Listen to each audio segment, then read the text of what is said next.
First, the future of West Papua depends on the success of the process of democratization in Indonesia in general. The better future of West Papua also depends on how much we achieve successes in building civil society groups working together, Jakarta and Papua. NGOs in Jakarta, NGOs in Papua, churches in Papua, and also churches in other parts of Indonesia should work together, should help each other to strengthen and give enough pressures and help to the government to for the best interests of the Papuans. So far, between Jakarta, they have different gaps in understanding what are the roots of conflict. The Papuan talks about history, about human rights violation, about marginalization. Jakarta only talk about schools, about building infrastructure, but they completely ignore what are the concerns of Papuans. So we need a dialogue to get into a common understanding about the problems and how to solve this together. The strength, the power itself lies on the honesty and the truth that we try to reach. It's painful. It's just, many people dislike this truth, but we learn a lot to accept the truth that we don't want to listen, the truth that we don't want to hear.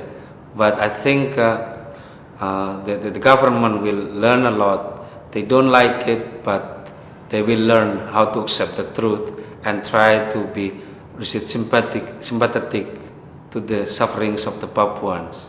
I think this is the furthest way we can achieve. But I always keep saying to the government that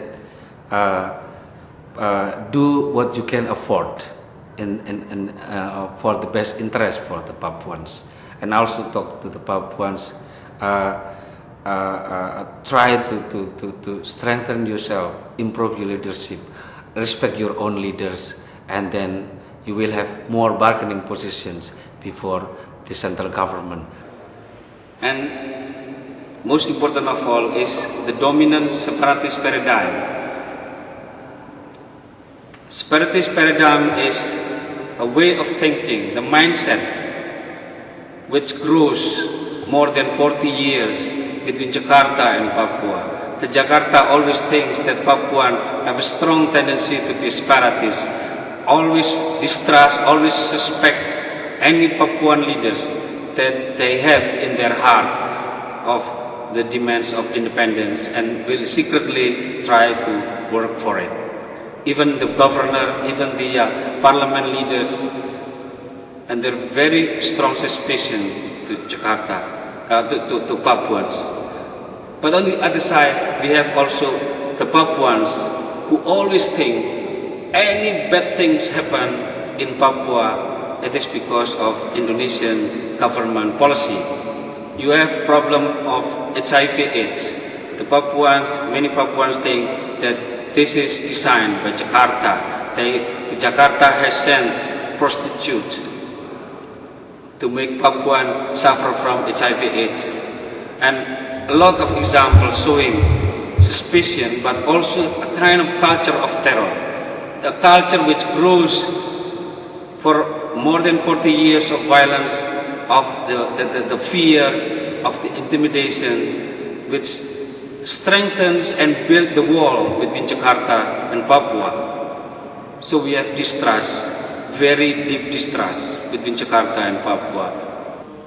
That's why we in Jakarta, in DP, working with the diocese in Jayapura, we think of how to start a process of dialogue, how to end conflict and enter into post-conflict stage, transform enmity into partnership and the culture of terror, and conclude the roots of conflict and cooperate for workable resolutions.